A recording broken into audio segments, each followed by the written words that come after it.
Shalom, shalom, it's the brother Kadash. I want to start off by giving all praises to Yahweh, Bahashem, Yahweh Shai, Bahashem, Rakakadash. Double honors to the apostles and the elders. Peace, blessings, and honors to all the brothers of this truth. Just to spark conversation on reincarnation was, I guess the question is was Judas Maccabees Nat Turner, or was Nat Turner Judas Maccabees in the reincarnation? Maybe it's not true, maybe it is, but it's just to spark conversation on reincarnation. Now we know for a fact with the scriptures, reincarnation is a real thing in the Bible. Elijah came back. John the Baptist came back. Before the end times. We believe as Abba Bibbis.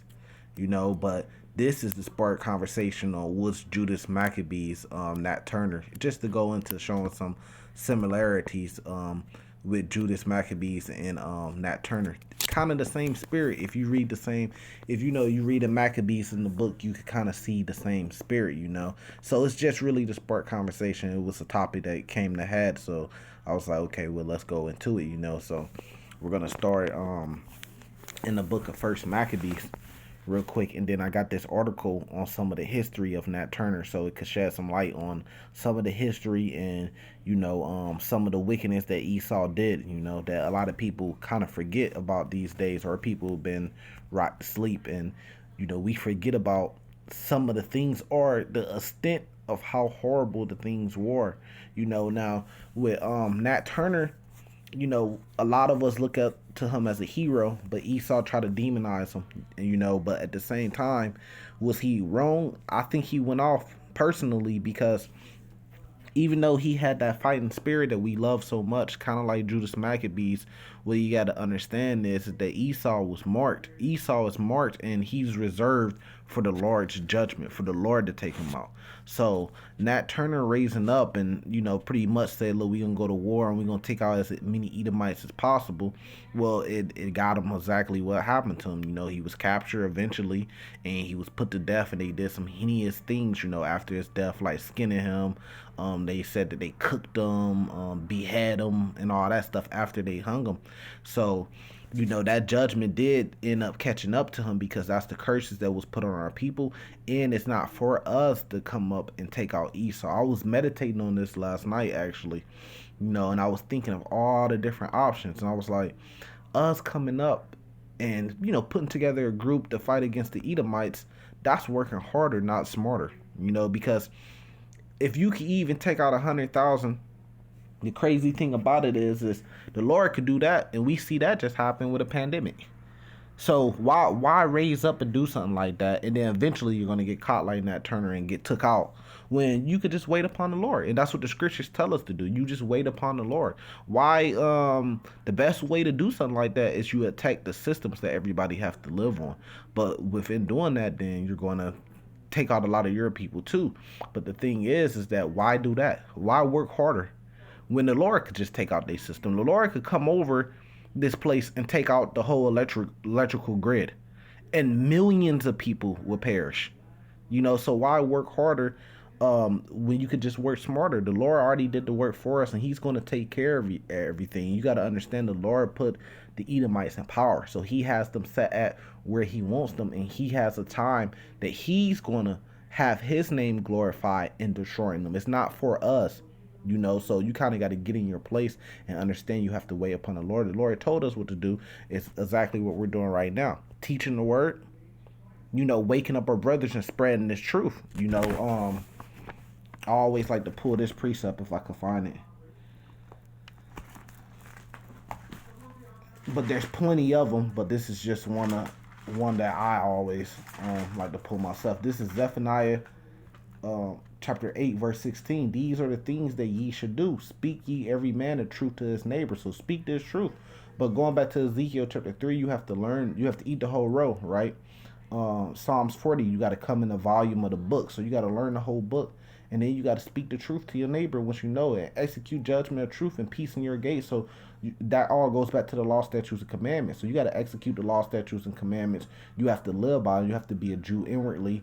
It's for the Israelites that's by flesh, going to Romans chapter 9, but you have to also be Israelite inwardly, meaning you have to live as an Israelite, your spirit, going to Romans chapter 2, right? And it says, verse 17, let none of you imagine evil in your hearts against your neighbor. Now, I know the curses was put on us to have an evil eye against our brother. I did a video saying that the Native Americans and Hispanics are Israelites. And, a guy came on the comment board and was like, but they hate us. And I was like, exactly. That's how you know that they're Israelites, because they fit the curses that we would have an evil eye towards our brother. We all hate each other.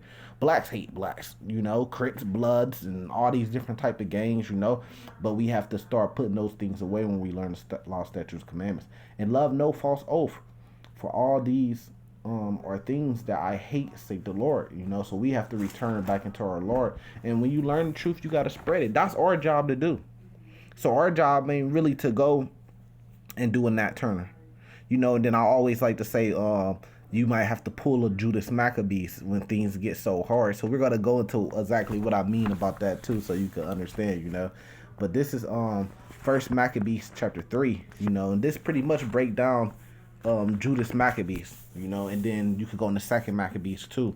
But this is First Maccabees chapter 3, verse 1. It says, then his son Judas, called Maccabees, rose up in his stead, his father, Matthethesis, which Matthethesis was the start of it, He had that same spirit too, kind of like Nat Turner. It says, and all his brethren helped him, and so did all they that held with his father, and they fought with cheerfulness in battle of Israel. So, this was like they were like a revolt, kind of like it's a Maccabees revolt, just like what Nat Turner did. It says, so he got his people great honor and put on a breastplate as a giant, and girt with his warlike harness about him, and he made battles, protecting the host with the sword. In his acts he was like a lion, and like a lion's whelp roaring for his prey, And we know that Nat Turner, he was like a lion out there when they rose up, And the crazy thing about it is, which we're going to go into it, they were calling him, they had a nickname for him called the Prophet. So these Negro slaves, why were they nicknaming another Negro slave the Prophet for? What connection these Negro slaves have to the Bible? I mean, is it possible that they could have been the true Jews, the true Israelites? Their songs that they used to sing was talking about carry me over the Jordan River to the promised land. They had Hebrew names. Come on, man, you got to put it together, and that's why you have to go in history.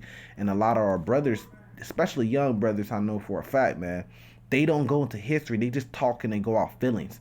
No, I feel this way. No, I feel that way. Oh, the Bible's been written 100 times over again. I just feel like anything that, man, get out your fucking feelings, man, and go into the history. Dig up some history. Put in the work, And it says, starting at, where did I leave off at? Verse 5, it says, for he pursued the wicked and sought them out, and burned up those vexed his people. So the same thing that happened with Nat Turner, he pursued the wicked and burnt up those that was vexing his people, right? So that's what I'm saying. That's why I'm bringing out the similarities, and that's what I'm asking the question. Was Nat Turner Judas Maccabees reincarnated? Now, he was reading the Bible too, and he understood. Now, they like to lie and say he has some type of connection with the plight of so-called Jewish people, right? That makes no sense. He's in slavery under Edomite men, and you think he has some type of connection with other Edomite men because they so-called went through something? That makes no sense. No, he had connection with the Israelites of the Bible. He knew who the Israelites of the Bible, he was reading about the Israelites of the Bible. I doubt he had any knowledge of the so-called Edomite, Amalekite man today, which were called the Jewish men. I bet he didn't even have no knowledge of that. Do I know that for a fact? But I'm just saying, yeah, he was a slave. And the slaves weren't able to get educated like that during those times. So how would he have a connection with their plight? Like if he knew about their plight? No, he had a connection when he opened up the Bible and he started reading. And seeing these different scholars that's saying that, they know for a fact, they're not saying that sincerely out their heart. They're being deceptive for a fact. I was watching, now one of the things I'm doing is I'm watching different, I start watching different channels, not to learn from them, but different channels of these different You know, they're supposed to be damn, I forget the word eludes me, but you know, these different top scholars. They're supposed to be scholars, right? And they was breaking down it, and I was watching one, and he was breaking down. You want to know what was so convenient, man? He was talking about the Antichrist. You know, of course, he was saying that it was one person, right? Even though Scriptures clearly proves different, right? But it was so convenient in his mouth. He said, you know, since the area of Babylon over there, 9 times out of 10, you know, he's probably gonna be Muslim. I said, what a convenience. He said, and this literally he said out of his mouth. He said, you know, the Antichrist is not gonna come, you know, blonde hair, blue eye, just a regular average man, blonde hair, blue eye. I said, what a convenience. What it could be in America has nothing to do with Mystery Babylon. Here is Revelations 18:17. Scriptures point to Mystery Babylon being the greatest nation. It calls it the Golden City, the greatest nation the earth has ever seen. We know today that America is the greatest the greatest nation the earth has ever seen. But they just can't make the coalition. They're being deceptive on purpose, man. So you might as well not even get in your feelings about it. Just keep pushing the truth. Now this is back in First Maccabees. Now, like I was saying, now when he rose up and he started learning the truth, he learned who he was, an Israelite, a Judite. He learned who the enemy was, the people that was over them, the masters, the slave masters, and stuff like that. And it hurt him. You know, it vexed his soul like it does a lot of us when we come to the truth. That's how I came into the truth, learning about slave history, and then it came to the Hebrew Israelite thing. You know, and it pushed me, and it still fuels me to this day, right? And he took it upon himself to say, look, man, we gonna fight. But if he would have studied a little bit longer and kept on with his studies and kept reading, then he would have came to the understanding of, okay, we have to wait upon the Lord. You know, these are the curses that's put upon our people. You know, so you could leave that for what it is, you know. But still, I'll still say he was great, you know. He's still a hero, you know. But at the same time, he didn't follow the scriptures all the way, because there's plenty of scriptures to say, I think in Psalms, wait upon the Lord. Here, let me see if I could find one real quick, so I'm not holding nothing back, so I could but even when you understand that the Lord is our salvation, so we have to wait upon the Lord if the Lord is our salvation, if it's going to be for the Lord to save us. Here, let me jump to Psalms chapter 27 here.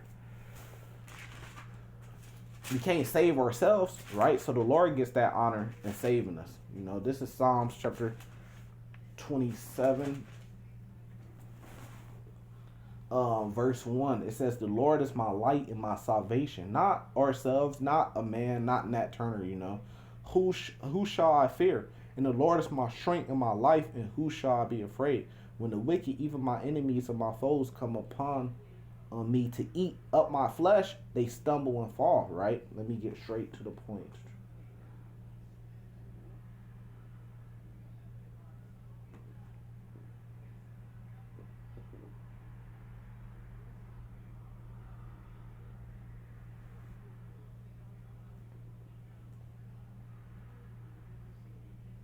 Verse 14, the last verse of Psalms 27, says, wait on the Lord, be good courage. So that's exactly what we are, making videos like this, you know, and going on the highways and byways teaching this truth. You know, we being of good courage. He says, he should shrink in thy heart.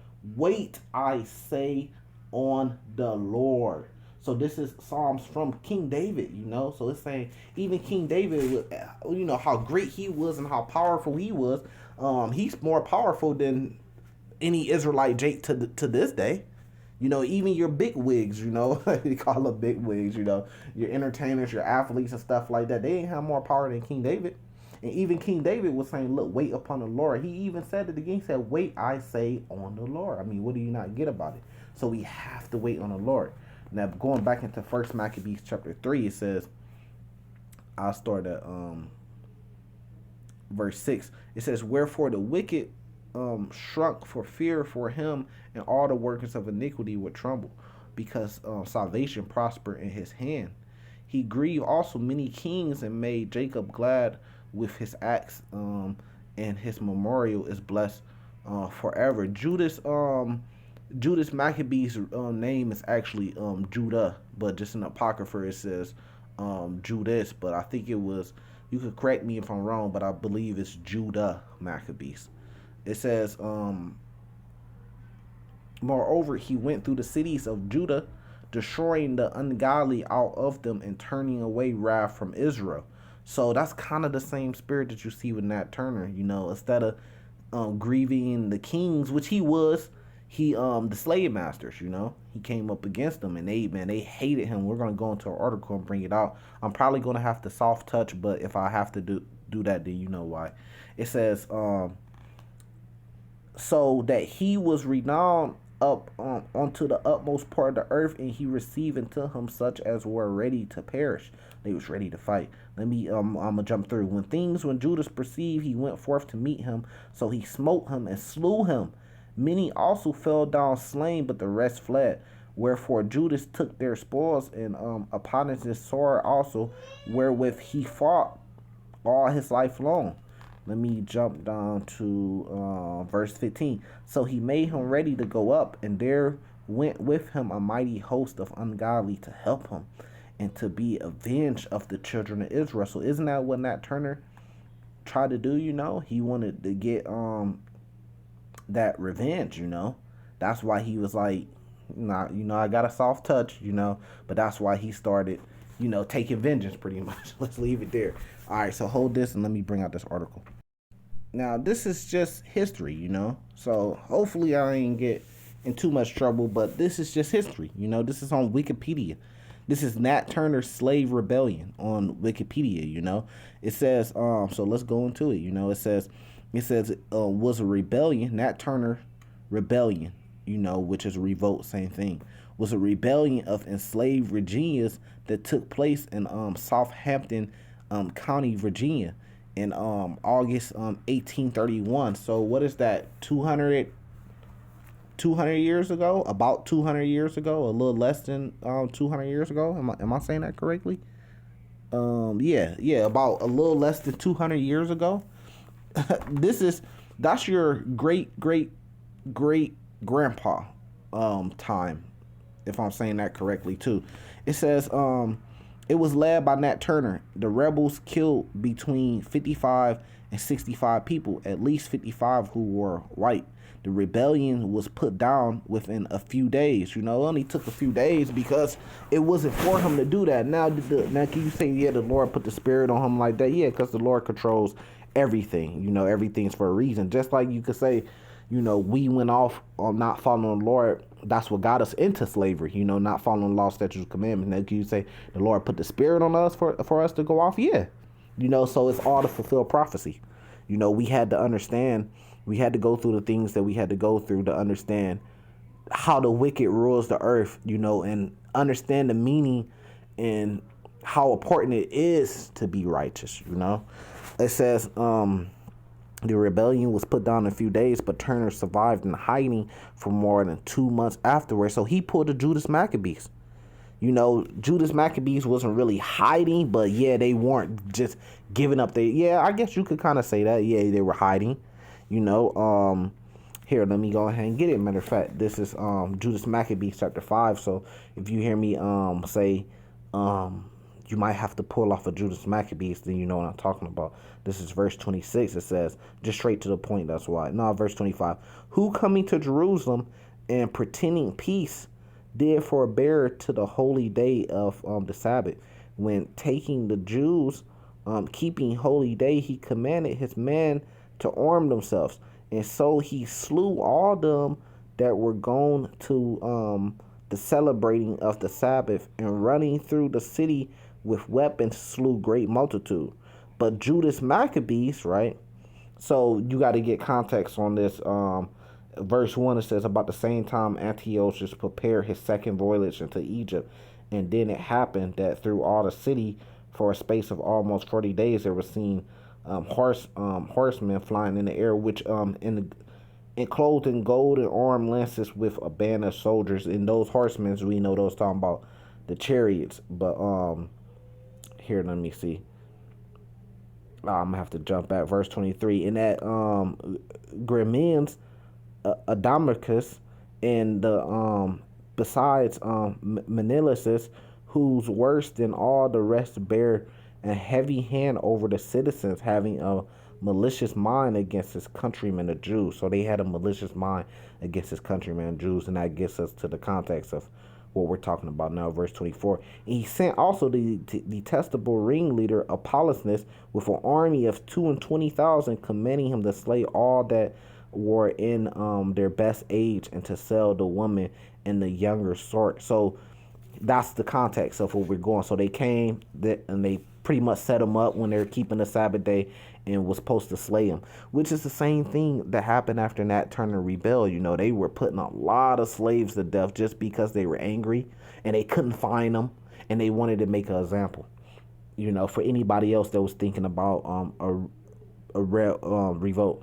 Now, back in verse 26, 27, it says, "But Judas Maccabees with 9 others or thereabout withdrew himself into the wilderness and lived in the mountains after a manner of beast, and with his company, who fed on herbs continually, lest they should be partakers of the pollution." So that's what I mean if I say you might have to pull the Judas Maccabees, meaning you might have to withdraw yourself in the wilderness, which is going to happen when all hell break loose, man. When all hell break loose, you're not going to be comfortable in your home. You know, you're gonna be door to door, like the scripture says, no certain dwelling place. You know, I believe that's like First Corinthians. Here, let's see if we can pull it, just to prove what we're saying. You know, so you know that this the truth. Cause it be brothers that come on the comment board and it's like, man, did you listen to the whole video? You know, cause we proven basically everything, breaking it down. Here, 1 Corinthians 4, verse 11. "Even unto this present hour we both hunger and thirst, and are naked and are buffeted, and have no certain dwelling place." Meaning you're going to have to be like a pilgrim on earth. And then Matthew chapter 6 tells you about being hungry and thirsty and naked. Don't worry about it. The Lord going to feed you. Now, if you jump back to, what is that? Second Maccabees? Oh, no, Second Esdras. I think it's 16. If I can find it. Yeah, Second Esdras chapter 16, verse 40 says, "O my people, hear my word, make you ready to the battle, and in those evils be even as pilgrims upon the earth." Meaning that's 2 precepts to back up what I'm saying with the whole Judas Maccabees thing. You're gonna have to withdraw yourself, maybe even into the wilderness. And then we know the same thing happened during 70 AD when the Romans came in to destroy the temple and destroy the Israelites, right? And take us out, which they did. What did the Israelites do? We withdrew ourselves into the wilderness, into the fields of Africa. You know what the world calls Africa today. You know, and then after that, you had the transatlantic slave trade. You know, that's how we all got over here. That's how Nat Turner got over here. You know, in slavery. So it all comes together. It says, "Withdrew himself into the wilderness and lived in the mountains after the manner of beasts and company, who fed on herbs continually, lest they should be partakers in the pollution." You know, so you might have to pull off a Judas Maccabees. You know, but it was the same thing with Nat Turner. You know, like they said, it says, Turner survived hiding for more than 2 months afterwards. The rebellion was effective, surpassed at Vermont plantation on the morning of August 23rd, 1831. And see, they don't have no, they got Juneteenth, but they ain't got no holiday for August 23rd, every August 23rd and stuff like that, you know. But it just shows you, though, he couldn't hide off forever, man.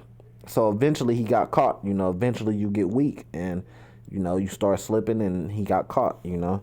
Let me go through a little bit more. There's this. It says there was widespread fear in the aftermath, and militias organized a retaliation to the rebels. And you have militias to this day. You got to watch out for them. Matthew 15, people shall fight against people. And it says the state executed 56 enslaved people accused of being part of the rebellion. And a lot of those people didn't even have nothing to do with it. Many non-participants, enslaved individuals were punished in a frenzy. See, they just making examples. So when you see these Edomite militias out here and they're going against the government, and stuff like that. Don't get it twisted. Don't get it messed up thinking they're your friends or your allies. That's what happens with these Black Lives Matters group. That's what happened with these different organizations, right? That say everybody can make it and be saved. Don't get it twisted, because they not for you. Just because Satan is divided against Satan, how should his kingdom stand? Don't mean that he's your ally either. They still want blood for you too. If they still had the chance, they still put you back in what we're talking about right now. It says approximately 120 slave people and free blacks were killed by militias and mobs in the area. We've seen the same thing happen on Black Wall Street, Greenwood. It says state legislature passed new laws prohibiting education of enslaved people. And what do we see today? I'm so happy I read that. So they passed laws prohibiting the education of enslaved people. So what do we see today? We get demonized. Here it is. We're hated for the Lord's namesake, right? Matthew chapter 24, and we offend people, right?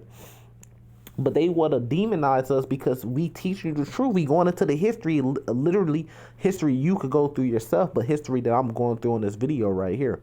So we're going through the history, but they demonize us. They don't want us getting the truth out to our people because they don't want you to be educated. What happened when Nat Turner was educated? When he became educated, he rebelled. So they don't want you to be educated because they don't want you to rebel.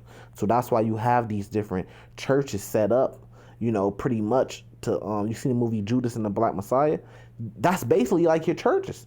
They're set up to lead the people astray. They're set up to, and it tells you that right here. Look, it says, laws prohibiting education of enslaved people and free black people. They're supposed to keep you asleep, man. Restricting rights of assembly and other civil liberties for free black people, and requiring white ministers to be present at all worship service. So they had Edomite ministers that needed to be present at all worship services. Why? It's the same thing today. You got to I'm probably gonna mess it up because I forgot the actual term for it, but I think it's called a 401(c) or 403(k) or something like that, which pretty much is just like a contract agreement that you have with the government. When you open up a church, you get certain tax benefits and stuff like that. But at the same time, the government could send things down the pipeline, or like requirements. The government has requirements in order for you to be a part of that 401(k). You see, so it's the same thing. That this is the ancient or whatever during the slave time 401(k). It says requiring white ministers to be present at all worship service. Why? So they could dictate and give you a different doctrine. So they could water it down. So they could twist it and turn it. And that's what you see at your churches. You see them trying to teach, but they have to water it down. They can't say certain things. They can't give you the Lord's true name. They have to say Jesus Christ. Why? Because they have the Edomite ministers that's behind scenes that you don't see, that has requirements in order for them to be eligible for the 401(k). So it goes back to the money. They controlling them with money. So they have to bring a lot of people to the church and deceive them and tell them no, forgive. Tell them no, love your enemy. No, the Lord doesn't hate. When the scriptures, Malachi 1 clearly tells you that the Lord hates Esau, Romans chapter 9. Clearly tells you these things. So they have to lead you astray. Psalms chapter 40, they have to restrain their lips, which that's one of the, I bring that up because that's one of like the new verses that, one of the new precepts I just learned that I love, that I pretty much fell in love with, man. Because it, here, let's see if we can bring it. Because you see me bring it out in a lot of different videos too. Because it's one of the new ones that I'm stuck on right now. Psalms chapter 40. This is what they're doing in there. Because of these 401(k)s, or like it says right here, requiring white ministers to be present at all worship service. It's for a reason. Psalms 40, verse 7, it says, Then said I, lo, I come in the volume of the book. It is written of me. I delight to do thy will, O my God. Yeah, the law is within my heart.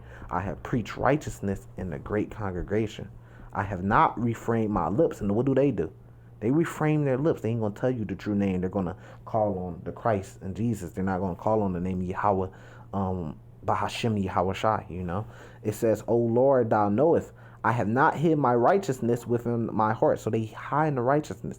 They're not preaching judgment. They're not preaching that Esau has to pay for the things he did and the wicked has to pay. They're not preaching. Your pastor is not going to bring out Revelations 13, verse 7, all the way basically to verse 16 or whatever, all the way to the end. He's not going to bring out that and break that down. You know, he's not going to bring out Isaiah chapter 14. These are chapters and precepts and verses that you're never going to hear your pastor bring out and break down, man. Because he's reframing his lip in righteousness.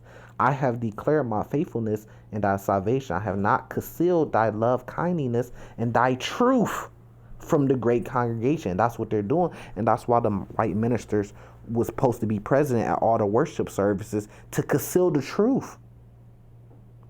Right?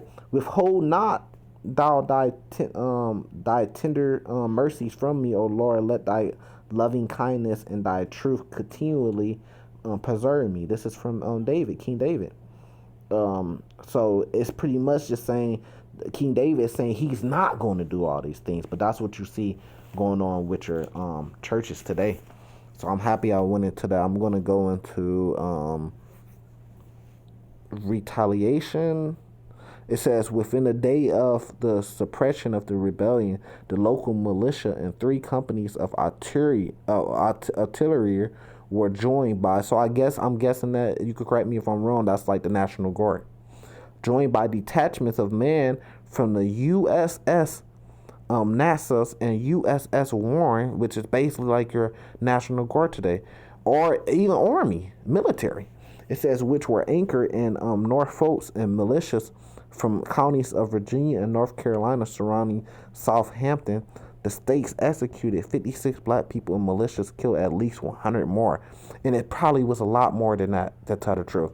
Another estimate was that 100 blacks were killed, 120, most of whom were not involved in the rebellion. Most of who didn't have nothing to do with it. So this is how Esau works. Every nation knows this is how war works, except for our nation. No, Edomites could be saved. No, the other nations. When they say the other nations could be saved, they're not really caring about the Muslims and the Chinese or nothing. They're really talking about the Edomites. That's what they really want. They want to save the Edomites. When they say that the other nations could be saved. Because anytime you get in a conversation with these people, and they be our own people, our own Israelite groups, anytime you get in a conversation, they say anybody can have salvation, anybody can make it, they go into... the conversation is always going to lead into, can Esau make it? I thought this was about everybody. But your main focus is on Esau. You want to save them because they set up, man. And a lot of them don't know better because they're just listening to their leaders and their teachers that set up. And they don't even know that they're set up. They can't see it. Right? So now it says, rumors quickly spread among the slave revolt was not limited to Southampton, that it has spread as far as South Alabama. There was a lot of different revolts that don't get talked about because they want to suppress that. Here, let me see where I want to go down to. White militias and mobs attacked blacks in the area, killing an estimate of 200 men, women, and children. Children and everything. Many of who were not involved in the revolt. It keeps saying that. Now, for YouTube purposes, this is fair use. I'm just reading an article off Wikipedia. It says, so we know that it also talks about some of the things they were doing, beheading, putting heads on stakes, stuff like that to scare. This is his capture. Turner eluded capture for 6 weeks, but remained in Southampton County. On October 30, a white farmer named Benjamin Phillips discovered him hidden among a local Nottoway people. Benjamin Phillips, he wasn't like, yeah, all people are people, I don't have nothing to do with it. No, he had that same Edomite spirit. We want to catch Nat Turner. And I bring it up because it's important to show how nations are supposed to be one mindset, but our nation isn't, But that's prophecy of the curses that was put on us.